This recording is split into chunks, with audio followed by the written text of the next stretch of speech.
gonna get that promise, just like Jericho.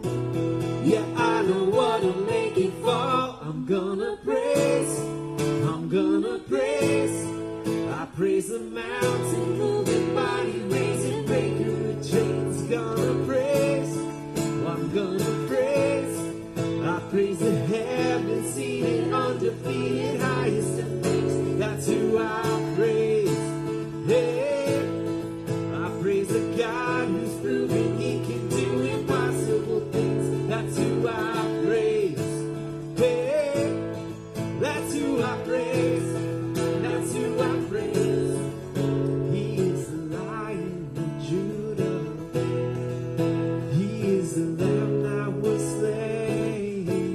The only one is worthy, worthy, worthy of all of His names. That's who I praise. He is the risen Messiah. He is the Ancient of Days. The only one is worthy, worthy, worthy of all of His names. So that's who I praise. So I'm gonna praise. I praise the mountain, moving body, raising, breaking the chains. Gonna praise. I'm gonna praise. I praise the heaven, seated, undefeated, highest of names. That's who I praise. Hey, I praise the God who's proven He can do impossible things. That's who I praise. Hey, that's who I praise. That's who I praise.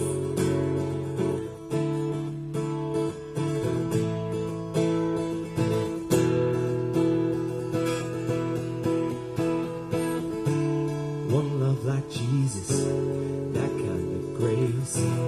Wanna live like I got no more precious time to waste. Gonna give Him glory with all my things, 'cause there's no greater, stronger, higher name, and that's who I praise.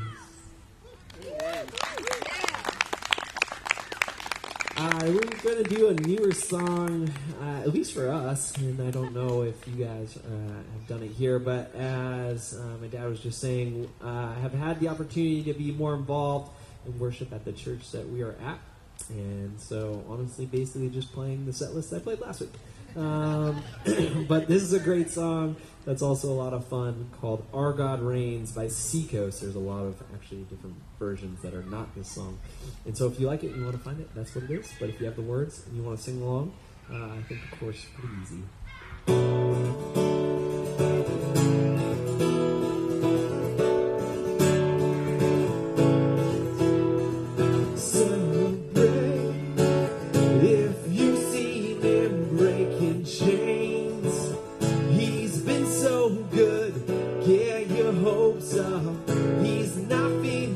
Praise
You want to take this on?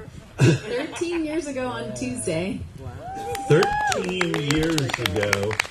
I remember because I was there for it. It's a year after my transplant when Josh gave me half of his liver. And that was one of the first really cool things that I was like, oh, I get to be here for this. This is awesome. He was a jerk, though, because he made a song and everything and made me cry during the wedding. But that's okay. I cried at Shara's wedding, too. So how many times have you moved in 13 years? I moved from Florida to New York to Boston, Boston to Maine, Maine back to Florida. In Maine. Oh yeah, we moved in Maine. Mm-hmm. Florida. At least 5 Again times. in Florida. 5 or 6 6 times. times. I think it was 8. I think you're wrong.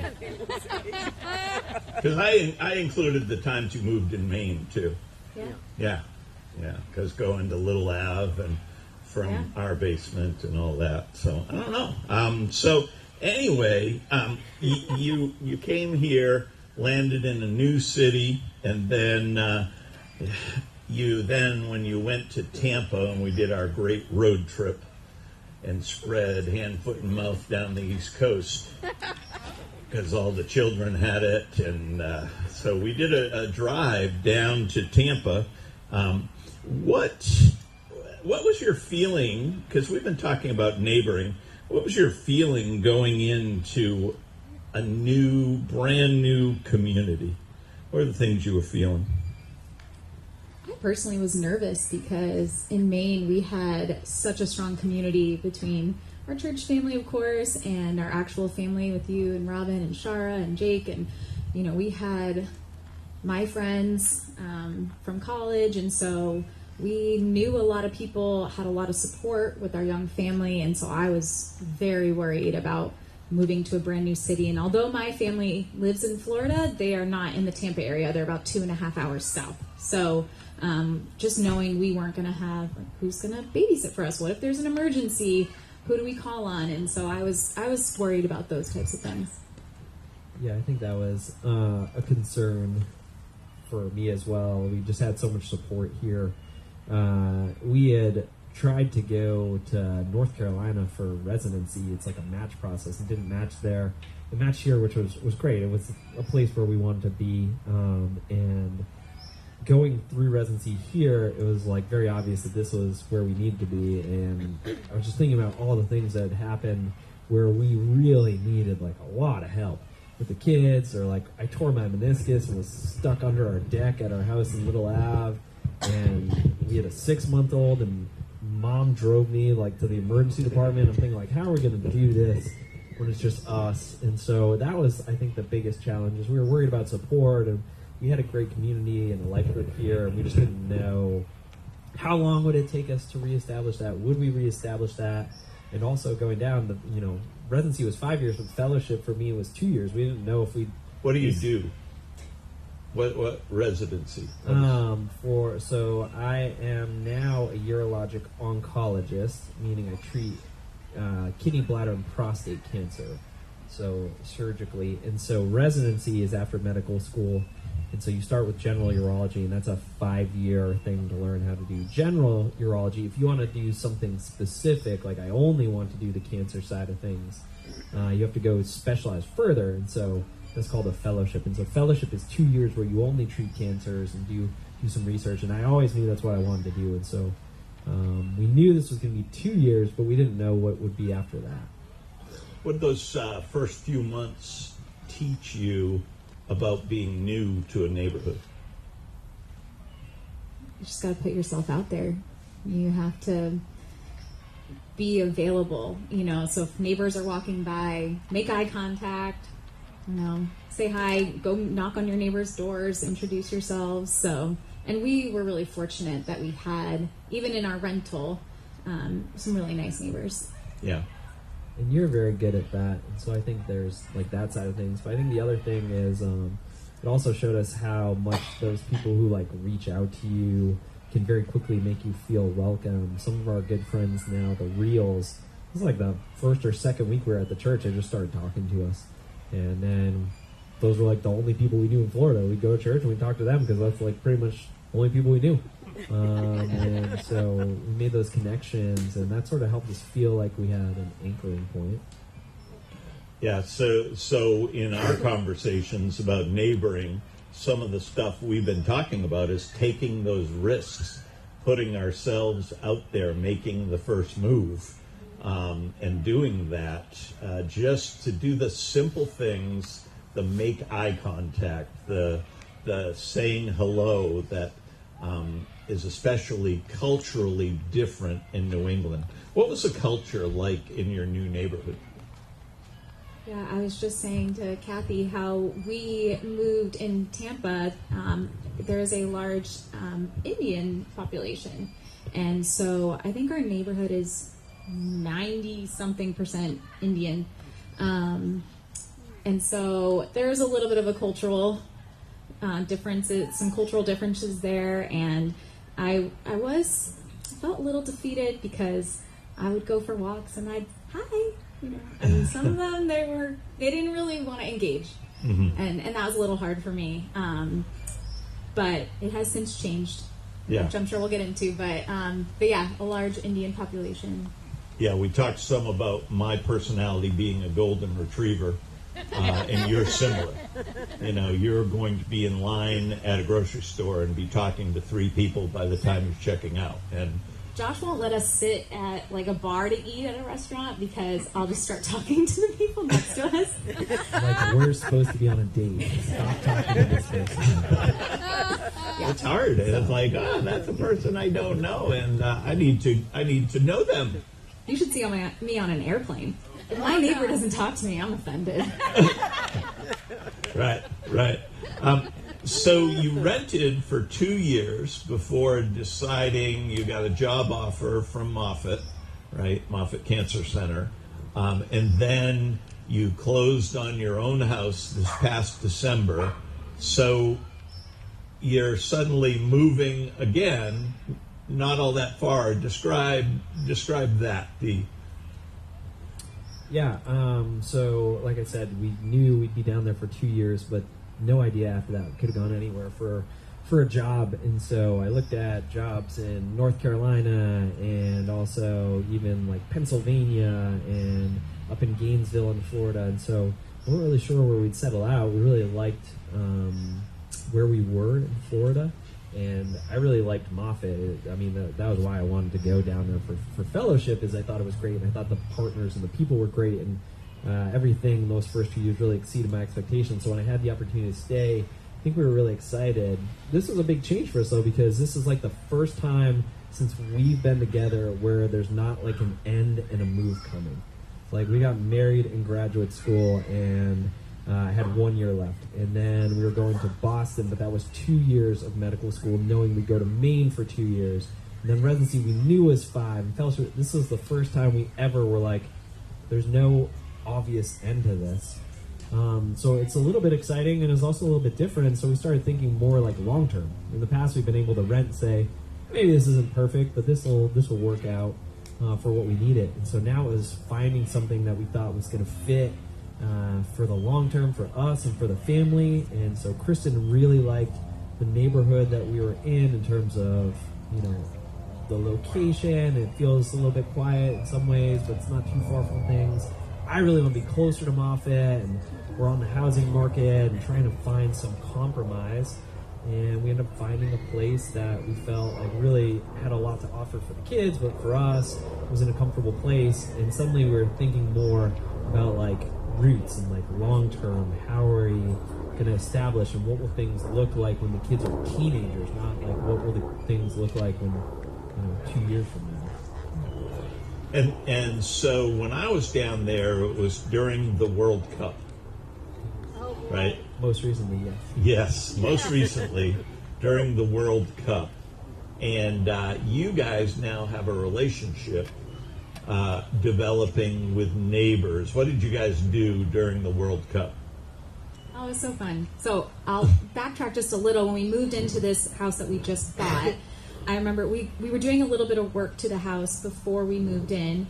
And so we came to meet with our contractor, and I pulled into the driveway, and I noticed this little boy. We moved into a cul-de-sac, which is one of my favorite things about this house. But so there were a bunch of kids in the cul-de-sac riding their bikes, and I noticed one of them, and I was like, I know this kid. And then he's super friendly, so he came right up to me, and he's like, hi, I'm Luca. And I was like, Luca, D? And I noticed it was Colton's friend from preschool.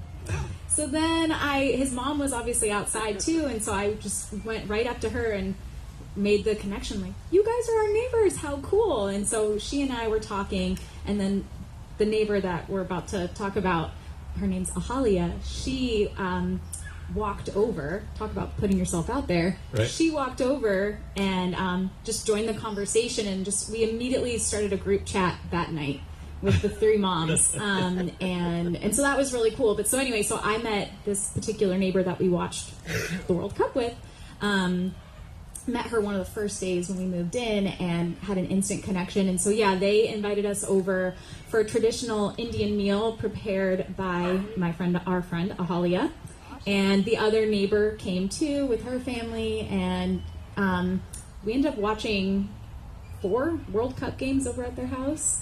And it was really cool. Yeah. We got to know each other a lot better. We looked at their wedding album because, Indian weddings are really extravagant. And they were telling us all about their wedding. She brought down is it called a sari? Her sari, and let me feel how heavy it was. And I don't know, it was just really cool. We got to know them a lot better by being welcomed into their home, because at that point we had only really just cul-de-sac hangs, Right. The kids are all outside. We had never really been inside their home in that capacity. So we really got to know them because they have 2 boys and they are around our kids' ages. So Calvin actually started by playing cricket in the cul-de-sac with the boys, and so they would play cricket because the family, being from India, that's like one of the sports they really enjoy. And so their grandfather was over, just like my parents come down. Holly's parents come in and Maddie's parents come in, and they're still in South India. And so they played cricket every day, and Calvin was out becoming good friends, and so the boys were really close, and we get to know their parents better, and it transitioned from the cul-de-sac to actually, being in the house, and then very quickly they're like, oh, come over and watch these games. They're upstairs, is basically an entertainment room, and we're all talking about the World Cup, and so it was a great chance to actually spend real time with them, not just out on the sidewalk. So you mentioned kids. Kids seem to be a really good bridge to neighboring. When Jesus said, "Love your neighbor as yourself," the second command is like it. The first command, he said, "Love the Lord your God with all your heart, all your soul, all your might." And the second is like it, love your neighbors as yourself. And we've been talking here, we have these shirts that say, love your neighbor, no strings attached. Oftentimes churches will do a neighboring push because they want to grow their church. There's some hidden motive to the whole thing. But we've been talking that maybe Jesus talking about saying love your neighbor is, as we do that, we're becoming more like him. More like him. Where have your kids opened other doors to relationships for you two? Baseball. Yeah, sports especially, for sure. I would say, Calvin plays a lot. Chloe and Colton play now too, but Calvin plays a lot, and our best friends are probably actually mostly because of this baseball team and Calvin and Tate playing together and being best friends and wanting to hang out, and then us finding out that the parents, the Welts, were nearby neighbors, and then spending time with them and realizing we really enjoyed them as well. And now the Welts go to church with us frequently. We're all going on a cruise for Wait a minute, you're going on a cruise? Chase's 40th with birthday. Neighbors? And so Cruise with neighbors. Cruise with neighbors. And so again, through the kids, finding relationships for us that have really been great, where I think there's been support, but also a chance for us to also help them. Yeah, it's kind of unique. The team that Calvin's on has sort of grown up together. They play together every season. So the parents have become really good friends, and we do a lot with each other outside of baseball. And because he's playing baseball every weekend, all weekend, it's like hanging out with your friends. My girlfriends in Maine, they're like, oh my gosh, you live at the baseball field. I'm like, it's awesome. I get to hang out with my friends. I get to watch my son do something he loves, but also I'm in the stands with my girlfriends, and we have a blast. Yeah. It's less awesome for me. I'm babysitting in the dugout. Yeah, so Josh is coaching baseball, also helping coach with Chloe's soccer, helping where he can in softball. And Kristen, you're putting everything together for all the school stuff because you're homeschooling. There's piano, there's dance, there's sports, and you are busy. Josh is a surgeon with all the rounds. And a lot of times, remember how we talked about we're too busy for neighboring. We're just too busy for another relationship. What does neighboring bring to your life? It is a lot of those relationships and those opportunities. I mean, we did too much in this last year, and we always talk about how do we scale this back, but we haven't really figured it out because it's tough to take the kids out of things that we think are good. And I always say it's always tough for me to say no to opportunities that I feel like are really positive things, and so we do end up volunteering a lot. And I think what we take from it is we both do really enjoy those relationships. I would say it sort of, for me personally, it energizes me. Yeah. As an extrovert, I like being around people, and so for me it's been great because I have something to look forward to. Because I am alone in the house homeschooling all day and stuff, so when I get those opportunities to be around, our baseball friends or our church friends, I'm excited by that. It energizes me. Yeah, and I think it is the relationships. It is just like a trust that these are things that are worth investing for, even when we're tired. Look at the kids, and how they've progressed through piano, how they're doing with some of these things. I think they're like good skills, and as long as they're enjoying it, we always struggle with like finding a balance to make sure we don't feel like we're pushing them too much to do it. Everyone needs a little push. I think all the kids would just play Switch all day if we'd let them, but pushing them to do things where they can grow is rewarding from a parental standpoint as well. Yeah. And it's interesting to me that you're doing all of that stuff and still active at church. You mentioned Life Group here. Talk a little bit about that and what that brings to you in terms of the faith neighbors. Yeah, I mean, when we were still living here in Maine, our family was really young. And so having our life group, who, same thing, became like family to us. They were family, friends like who were more like family. And it was just so nice to have that support system and know I could lean on any one of those people if I needed help with the kids, or, they would bring meals for us when, after having our kids and after having babies or whatever. And so it was just, you knew you could rely on them, so dependable. And people who truly cared about you. It wasn't a surface level friendship. They were really deep rooted friendships that still to this day, we keep in touch with everyone, and we still feel that love from our life group. Yeah, I think that was one of the things that we talked about earlier that we were most nervous about leaving, was how do we reestablish this? How do we find people who have support and share some of the same goals that we have and views on life? And I mean, think about how many of you here were like in our house that we bought here, helping do projects and painting walls. And I mean, David has like been in and out of every crevice of that house, helping us with different things. And how in the world would we ever find that again? And so that community is really something that I think we wanted. When we were pregnant with Calvin here, I remember the church threw us a baby shower, and that was really sweet and meant the world to me. And that's how I got to know so many of you here. And we still have the baby book that everyone signed, and just endless support from our church family.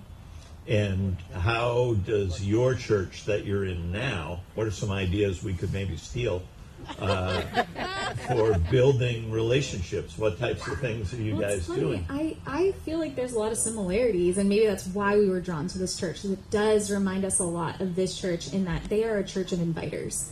And so they immediately were like, Kristen, want to be on this hospitality committee? And hey, Josh, do you guys want to help lead this marriage workshop? And they just immediately asked us to be involved. And like we said, our friends that reached out to us from the life group, they just immediately invited us to join their life group. And we did, and we made friends. It was great. Yeah, and I think a lot of it is pretty like low stakes. Like when they say like, "Oh, do you want to help lead this?" We're not actually really leading it. There's somebody leading, but then you have people who are like participating almost on a panel. And so you could invite people in and be like, "Hey, do you want to participate? Would you be at a table? Would you do this? Would you, do whatever with some of these different things that you could get people involved quickly, but they didn't feel the pressure of like, well, do I need to? I don't know if I'm comfortable with this." It was a good way to get people involved in the church, doing things, feeling like you're participating without feeling like, oh, do I have to put together a whole program? Yeah, but what the heck? I mean, you are too busy for church. Why is this a priority to you? I think we have like intentionally prioritized the church just because of the role it's really played in our lives with relationships, and just we think about God's faithfulness through our lives and our journey together. There was a message that still sticks with me from a while back, where Pastor was saying that, talking about joy and how joy doesn't always mean being happy, and sometimes it's hard depending on where you are. And the whole thing was that if you remember, when we remember what God has done for the church historically, maybe what the God has done in your lives, that's how I take it.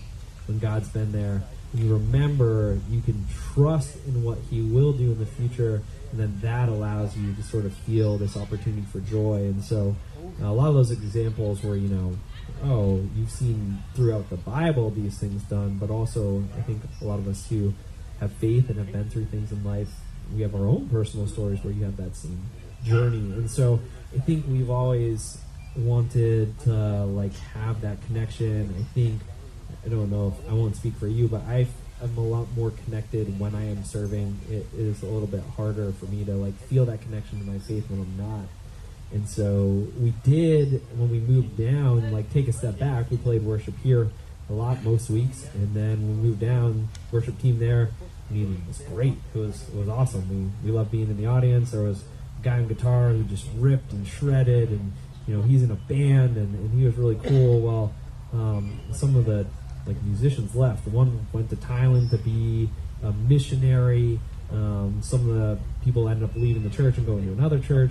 And we were at Christmas Eve, and they were playing with a vocal, a bass player, I think a drum, and then tracks, and no guitarist. And I was sitting in the front being like, yep, I think it's time for us to get involved and start serving. And that's when we started again. And so we prioritize that. And we talk about this because we don't have time. We're like, what could we let go?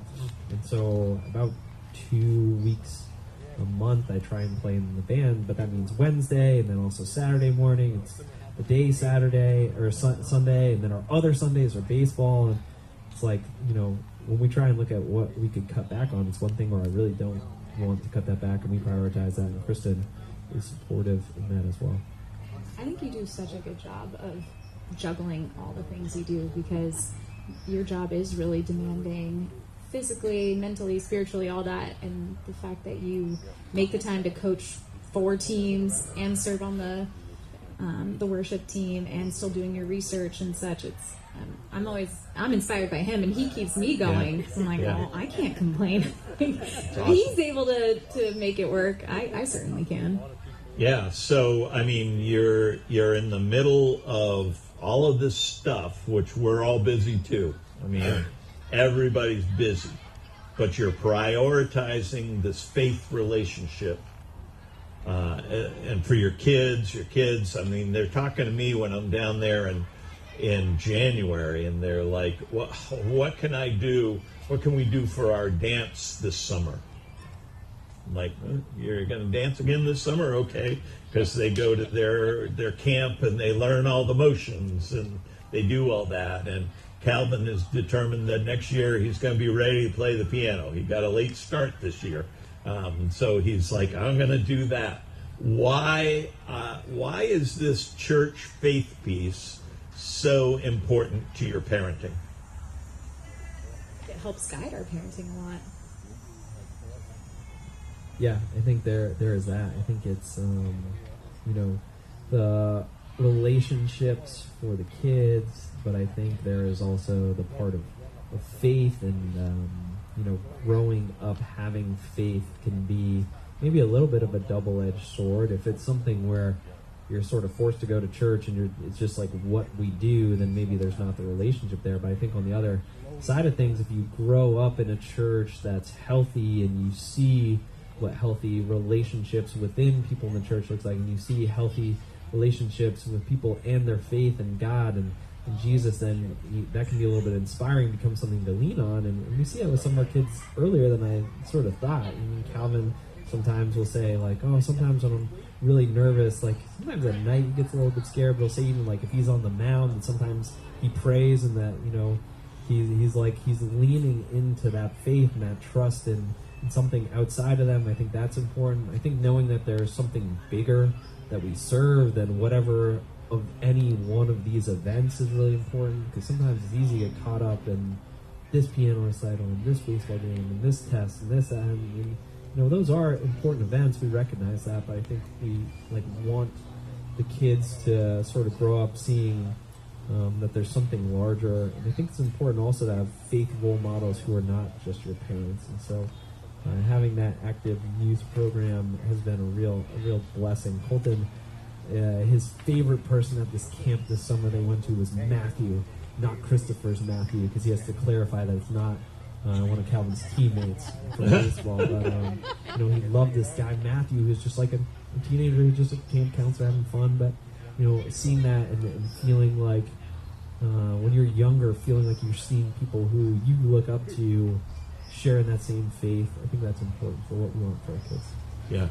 So giving our kids that faith as they're growing up, they're seeing you model it. They're seeing that it's a priority, that you're making space for it, you're serving, all that is so important as family. So to wrap up, if someone here at FBC Westbrook feels like they don't know their neighbors at all, what's one small thing that they might do in the week ahead that gets them toward a no strings attached relationship?